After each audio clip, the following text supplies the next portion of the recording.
Hello guys, good night. তো আজকে সকালের ভিডিওটা।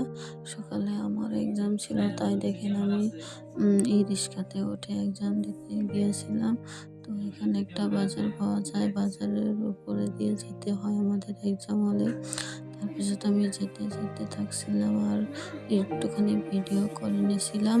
তো আমি গল্প বলতে চাই আপনাদের সাথে। তো গল্পের যদি শুনতে চাও তাহলে আমাকে সাবস্ক্রাইব করে লাইক কমেন্ট করে উৎসাহ দিতে হবে। তো তোমাদের উৎসাহতে লাইক কমেন্টে তো আমি উৎসাহ পাই ভিডিও করতে। তো সবাই দয়া করে আমাকে একটু সাপোর্ট করে আমার এই গল্প যদি শুনতে চান তাহলে একটু সাপোর্ট করেন। আমিও কথা বলতে বলতে কলেজ পেয়ে গেলাম। তো এখানে আমার এক্সাম ছিল, আমি এক্সাম দিয়ে তারপর বাইরে হয়েছিলাম। এক্সাম দিয়ে যে বেরোলাম, বের হয়ে তারপর এক্সাম দিয়ে ঘরে এসে তো বিকালবেলা আবার রান্নার আয়োজন করছিলাম।